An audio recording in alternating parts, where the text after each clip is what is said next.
ರೀತಿಯಾದಂಥ ಕೇಕನ್ನು ಮನೆಯಲ್ಲಿ ಯಾವ ರೀತಿ ಪರ್ಫೆಕ್ಟಾಗಿ ಮಾಡ್ಕೋಬೇಕು ಅಂತ ನಾನು ಆಲ್ರೆಡಿ 2 ವಿಡಿಯೋದಲ್ಲಿ ಹಾಕಿದ್ದೀನಿ.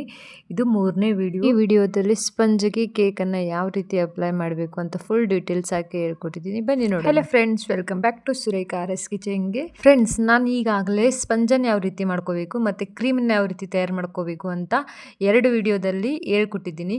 ಆಗಲೇ ಹೇಳ್ದಂಗೆ ಈ ವಿಡಿಯೋದಲ್ಲಿ ಸ್ಪಂಜಿಗೆ ಕ್ರೀಮ್ನ ಯಾವ ರೀತಿ ಅಪ್ಲೈ ಮಾಡ್ಕೊಡ್ಬೇಕು ಅಂತ ಹೇಳ್ತಿದ್ದೀನಿ. ಈ ಸ್ಪಂಜನ್ನು ನೋಡಿ ನಿಮಗೆ ಆಲ್ರೆಡಿ ತಿಳಿಸ್ಕೊಟ್ಟಿದ್ದೀನಿ. ವಿಡಿಯೋ ನೋಡಿಲ್ಲ ಅಂತಂದರೆ ನಮ್ಮ ಯೂಟ್ಯೂಬ್ ಚಾನಲಲ್ಲಿ ಹೋಗಿ ಚೆಕ್ ಮಾಡಿ, ಆಯಿತಾ? ನೋಡಿ, ನಾನು ಇವಾಗ ಸ್ಪಂಜನ್ನು 2 ಲೇಯರ್ಸ್ ಆಗಿ ಕಟ್ ಮಾಡ್ಕೊಂಡಿದ್ದೀನಿ. ಇವಾಗ ನಾನು ಫಸ್ಟ್ ಲೇಯರ್ನ ತೊಗೊಂಡ್ಬಿಟ್ಟು ಕೇಕ್ ಬೋರ್ಡ್ ಮೇಲ್ಗೆ ಇಟ್ಕೊಂಡು ಅದಕ್ಕೆ ಶುಗರ್ ಸಿರಪ್ನ ಈ ರೀತಿಯಾಗಿ ಅಪ್ಲೈ ಮಾಡ್ಕೊಳ್ತಾ ಇದ್ದೀನಿ. ನೆಕ್ಸ್ಟ್ ಏನಿದೆ ಅಲ್ಲ, ಕ್ರೀಮ್ ರೆಡಿ ಮಾಡಿ ಇಟ್ಕೊಂಡಿದ್ವಲ್ವಾ, ಸೊ ಆ ಕ್ರೀಮನ್ನು ಇಲ್ಲಿ ಅಪ್ಲೈ ಮಾಡಿದ್ದೀನಿ. ಮತ್ತು ಇಲ್ಲಿ ಚೊಕೋ ಚಿಪ್ಸನ್ನ ನಾನು ಆ್ಯಡ್ ಮಾಡ್ಕೊಳ್ತಾ ಇದ್ದೀನಿ.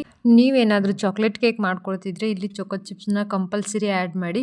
ಹಾಗೆ ಗನಾಶ್ ಕೂಡ ಹಾಕ್ಬೋದು. ಇಲ್ಲಿ ನಾನು ಗನಾಶನ್ನು ಹಾಕೊಳ್ತಾ ಇಲ್ಲ, ಸಿಂಪಲ್ಲಾಗಿ ಚೊಕೋ ಚಿಪ್ಸನ್ನು ಮಾತ್ರನೇ ಹಾಕೊಳ್ತಾ ಇದ್ದೀನಿ. ನೆಕ್ಸ್ಟ್ ನಾನು ಸೆಕೆಂಡ್ ಲೇಯರ್ ಕೂಡ ಇಟ್ಕೊಂಡ್ಬಿಟ್ಟು ಸೇಮ್ ಪ್ರೊಸೀಜರ್ನ ಇಲ್ಲಿ ಕಂಟಿನ್ಯೂ ಮಾಡ್ತಾ ಇದ್ದೀನಿ. ಸೆಕೆಂಡ್ ಲೇಯರ್ ಕೂಡ ಇಟ್ಕೊಂಡ್ಬಿಟ್ಟು ಮೇಲ್ಗಡೆ ಶುಗರ್ ಸಿರಪ್ನ ಹಾಕೊಂಡಿದ್ದೀನಿ.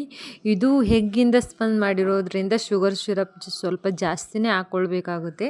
ಮತ್ತು ನೋಡ್ತಿದ್ದೀರಲ್ಲ ಫ್ರೆಂಡ್ಸ್, ನಾನು ವೈಟ್ ಕ್ರೀಮಿಂದ ಎಲ್ಲ ಕೇಕನ್ನು ಕವರ್ ಮಾಡ್ಕೊಳ್ತಾ ಇದ್ದೀನಿ. ಇದೇ ರೀತಿಯಾಗಿ ನೀವು ಕೂಡ ಮಾಡ್ಕೊಳ್ಬೇಕಾಗುತ್ತೆ.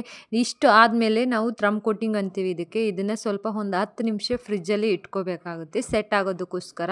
ಇವಾಗ ನಾನು ಒಂದು 10 ನಿಮಿಷ ಫ್ರಿಜ್ಜಲ್ಲಿ ಇಟ್ಕೊಂಡು ಬಂದೆ. ಅದಾದಮೇಲೆ ವೈಟ್ ಕ್ರೀಮಿಂದ ಫುಲ್ ಕೇಕನ್ನು ಕವರ್ ಮಾಡ್ಕೊಳ್ತಾ ಇದ್ದೀನಿ.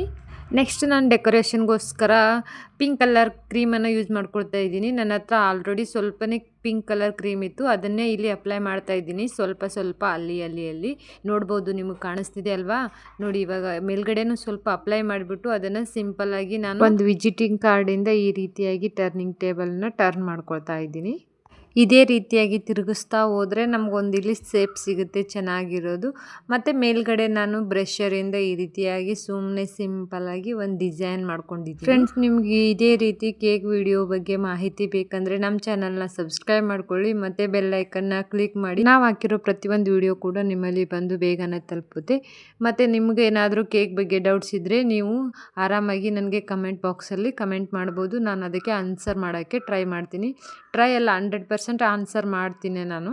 ಮತ್ತು ನೋಡಿ, ಇಲ್ಲಿ ನಾವು ವೈಟ್ ಕ್ರೀಮಲ್ಲಿ ಸ್ವಲ್ಪನೇ ಪಿಂಕ್ ಕಲರ್ನ ಆ್ಯಡ್ ಮಾಡಿಬಿಟ್ಟು ಅದನ್ನು ಸ್ವಲ್ಪ ಪಿಂಕ್ ಕಲರ್ನ ಮಾಡ್ಕೊಂಡ್ಬಿಟ್ಟು ಇವಾಗ ಒಂದು ಸ್ಟಾರ್ ನೋಜಲಿಂದ ನಾನು ಡಿಸೈನ್ನ ಮಾಡ್ಕೊಳ್ತಾ ಇದ್ದೀನಿ. ಫ್ರೆಂಡ್ಸ್, ನಿಮ್ಗೆ ಗೊತ್ತಾ, ಒಂದೇ ನೋಜಲಿಂದ ಅನೇಕ ಥರದಂಥ ಡಿಸೈನ್ಗಳು ಮಾಡ್ಬೋದು. ನಾನು ಇದು ಒಂದೇ ನೋಜಲ್ ತೊಗೊಂಡ್ಬಿಟ್ಟು ಕೆಳಗಡೆ ಬಾರ್ಡ್ರು ಮತ್ತು ಮೇಲ್ಗಡೆ ಬಾರ್ಡ್ರು ಎರಡನ್ನೂ ಮಾಡ್ಕೊಳ್ತಾ ಇದ್ದೀನಿ. ನೋಡಿ, ಮೇಲ್ಗಡೆ ಬಾರ್ಡ್ರು ಸುಮ್ಮನೆ ಸಿಂಪಲ್ಲಾಗಿ ಈ ರೀತಿ ಮಾಡ್ಕೊಂಡಿದ್ದೀನಿ ಮತ್ತು ಕೆಳಗಡೆ ಬಾರ್ಡ್ರು ಅಷ್ಟೇ ಸಿಂಪಲ್ಲಾಗಿ ಈ ರೀತಿ ಮಾಡ್ಕೊಂಡಿದ್ದೀನಿ. ನಮ್ಮ ಕೇಕ್ ಫಿನಿಶಿಂಗ್ ಹೇಗಿತ್ತು ಅಂತ ಹೇಳಿ.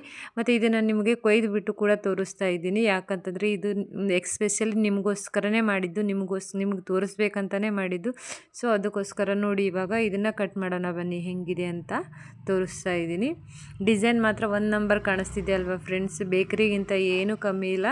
ಸೊ ನೀವು ಕೂಡ ಒಂದ್ಸಲ ಮನೇಲಿ ಟ್ರೈ ಮಾಡಿ, 100% ಇಷ್ಟ ಆಗುತ್ತೆ.